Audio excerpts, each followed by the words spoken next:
ஓம் ஸ்ரீ குருப்யோ நமக. நன்றாக குரு வாழ்க, குருவே துணை.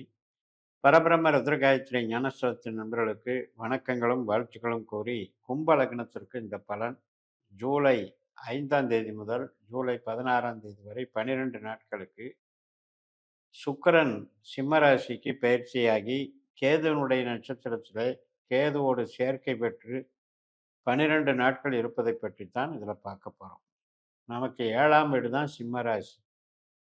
திருமணம் ஆகட்டும், ஒருத்தருக்கொருத்தர் பார்ட்னர் சந்திக்கிறதாகட்டும், வாடிக்கையாளர்களை சந்திக்கிறதாகட்டும், மற்றும் புது முயற்சிகள் அனைத்திலும் வெற்றி தருவது, நமக்கு எதிர்பார்ட்டியாக காம்படிஷனில் இருக்கிறவங்க அத்தனை பேரையும் சொல்லக்கூடிய இடம்தான் 7ஆம் இடம். அந்த 7ஆம் இடத்துல இருக்கிற நட்சத்திரங்கள் தான் மகம், பூரம், உத்திரம். அதில் மகம் என்பது கேதுவனுடைய நட்சத்திரம், பூரம் என்பது சுக்கிரனுடைய நட்சத்திரம். இந்த ரெண்டு பேருமே அந்த இடத்துல சேர்றாங்க. ஆனா கேது நட்சத்திரத்துல கேது இருக்கிறாரு. அது கூட போய் சுக்கிரன் வந்து ஜாயின் ஆகுறார். இப்ப இதனுடைய தாக்கம் அப்படின்னு பார்த்தீங்கன்னா, கொஞ்சம் குழப்பம்தான், கலகம்தான், சூழ்ச்சி தான் அப்படின்னு சொல்ல தோணுது. கேது பலமா இருக்கிறது நல்லது தான். யாருக்கு நல்லது? அவங்க ஜாதகத்துல கேது கேது நட்சத்திரத்திலே இருக்காருன்னு வைங்க. 3ஆம் இடத்துலயோ, மேஷத்திலயோ, 7ஆம் இடமான சிம்மத்திலயோ, 11ஆம் இடமான தனுசுலயோ இருக்காருன்னு வைங்க. அப்ப வந்து பாதகம் இல்ல. ஆனா வேற இடத்துல அவங்க ஜாதகங்கள்ல 4ஆம் இடம், 6ஆம் இடம், 8ஆம் இடம், 12ஆம் இடம் இந்த மாதிரி ஸ்தானங்கள்ல கேது பலவீனம் பெற்று திசாபுத்தி நடக்குதுன்னு வைங்க. இந்த மாதிரி சமயத்துல கேது கூட இந்த சுக்கிரன் போய் சேரும் பொழுது என்ன ஆகுது அப்படின்னா, அவஸ்தை. எதனால அவஸ்தை? ஒரு ஆசையினால் அவஸ்தை, ஒரு ஆடம்பரத்தினால் அவஸ்தை, புதிய ஒரு ஈடுபாடு, புதிய கவர்ச்சி, புதிய திட்டங்கள், புதிய நட்பு, இதனால அவஸ்தை. இப்படியெல்லாம் இப்போ எடுத்துக்கலாம். அதனால அடிப்படையில சொந்த பந்தம் நல்லாத்தாங்க போயிட்டு இருந்தது. தாயார்கிட்டயே கூட நல்ல பாசம், நேசம் பகிர்ந்துகிட்டு இருந்த இடத்துல, திடீர்னு ஏதோ ஒரு கலகம், குழப்பம் ஏற்பட்டு போச்சு.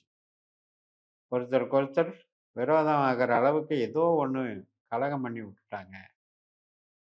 அது கேப் விழுந்துருச்சு.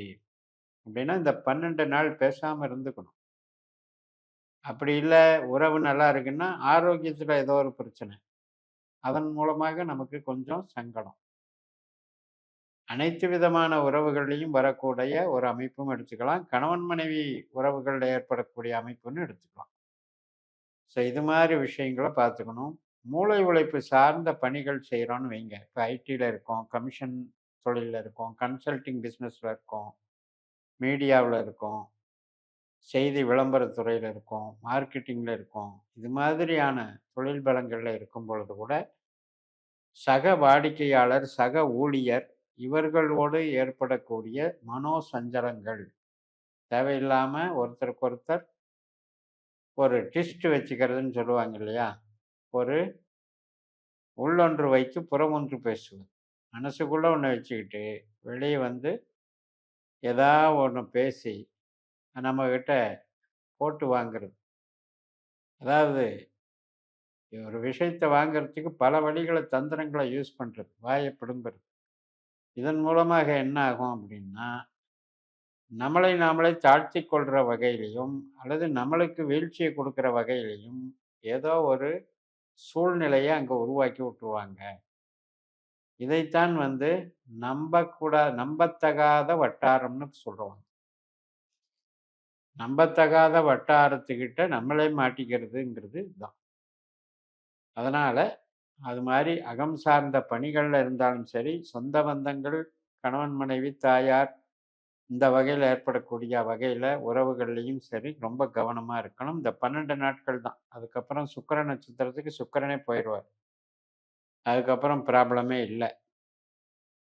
அதுபோக தொழில் அப்படின்னு எடுத்துக்கிட்டீங்கன்னா, நம்மளுக்கு வந்து ஒரு மாயை தோற்றத்தை உண்டாக்குது. ஒரு டெண்டர் எடுக்க போறாங்க அப்படின்னா, சரி இவ்வளவு இருந்தா போதும் பட்ஜெட்டு அப்படின்னு ஒரு பிளான் பண்ணி வச்சிருக்கும்போது, அங்க யாராவது ஒருத்தர் கலகம், குழப்பம் பண்ணி, "இல்ல இத அமைக்கணும்னா இவ்வளவுக்கு போகுது. இவ்வளவுக்கு அதுல வேல்யூ இருக்கு." அதை நீங்கள் இவ்வளவு தூரம் பண்ணிட்டு போங்க அப்படின்ட்டு ஏதோ ஒரு வகையில் நம்மளை பிரெயின் வாஷ் பண்ணுறோம். அதன் மூலம் அதில் போய் சிக்கி அதில் அப்ளை பண்ணி தேவையில்லாமல் அதில் நஷ்டமடைகிறது, கஷ்டமடைகிறது, வாய்ப்புகளை இழக்கிறது அல்லது தவறான வாய்ப்புகளை தேர்ந்தெடுக்கிறது. இதைத்தான் அந்த நட்பு ரீதியாகவே வந்து இது கெடுக்கும் அப்படின்னு சொல்கிறது. அப்போ தொழில் சார்ந்த விஷயங்கள், முடிவுகளை எடுப்பது, அதே மாதிரி நம்மளுடைய ஈடுபாட்டில் புதிய திட்டங்களை வகுக்கிறதுல கவனமாக இருக்கணும். கவனம்னா என்ன? அதை இந்த 12 நாள் ஸ்கிப் பண்ணிக்க வேண்டியதுதான். சுக்கிர நட்சத்திரத்துக்கு வந்த பின்னால் நீங்கள் எதை எடுத்தாலும் டான்னு நடக்கும். அது தைரியமாக செய்யலாம். இப்போ ஒரு சிலர் பார்த்தீங்கன்னா பல்க் பர்ச்சேஸ் பண்ணுவாங்க. ஒரு சீசனபிள் பிஸ்னஸ், அது ஷேர் மார்க்கெட் ஆகட்டும், அல்லது ஒரு கோல்டு வாங்குறதாகட்டும், சில்வர் வாங்குறதாகட்டும், ஆபரணங்கள் வாங்குறதாகட்டும், முதலீடுகள் ஏதோ ஒரு திட்டங்களில் போய் இணைவாங்க. இது மாதிரி விஷயத்துலையும் இப்போ பங்கெடுக்க வேண்டாம். அது எப்படின்னு முதல்ல தெரியாது. முதல்ல வந்து ஒரு பிம்பத்தை காட்டும். அது பொய் பிம்பமாக இருக்கும். இந்த 12 நாள் கழித்து சிக்கிட்ட பிறகு தான் அது வெளியே வரும். அப்போ நம்மளை சீட்டிங் பண்ணிடுவாங்க. அதனால் இந்த 12 நாட்களில் நாம் பக்குவமாக இருந்துக்கிட்டாலே போதும். தொழில் சார்ந்த விஷயத்தில் ரிஸ்க் எடுக்க வேண்டாம். உறவுகளில் விட்டு கொடுத்து போகணும். அதே மாதிரி புதிய உறவுகள், நட்புகள் இதில் வந்து கண்ட்ரோலாக இருந்துக்கணும். கவர்ச்சிக்கு அடிமையாகக்கூடாது. இவ்வளவுதான் அதில் விஷயம். சரி, இதுக்கெல்லாம் ஏதாவது வழிபாடுகள் நிவர்த்தி உண்டா அப்படின்னு கேட்டால், கும்பத்துக்கு பொறுத்த வரைக்கும் பத்ரகாளி வழிபாடு சிறப்பை தரும். திருவாதிரை நட்சத்திரத்தில், சுவாதி நட்சத்திரத்தில், சதயம் நட்சத்திரத்தில் இந்த 3 நாட்களில் பத்ரகாளிக்கு போய் நல்லெண்ணெய் தீபம் போட்டு பிரார்த்தனை பண்ணுங்க.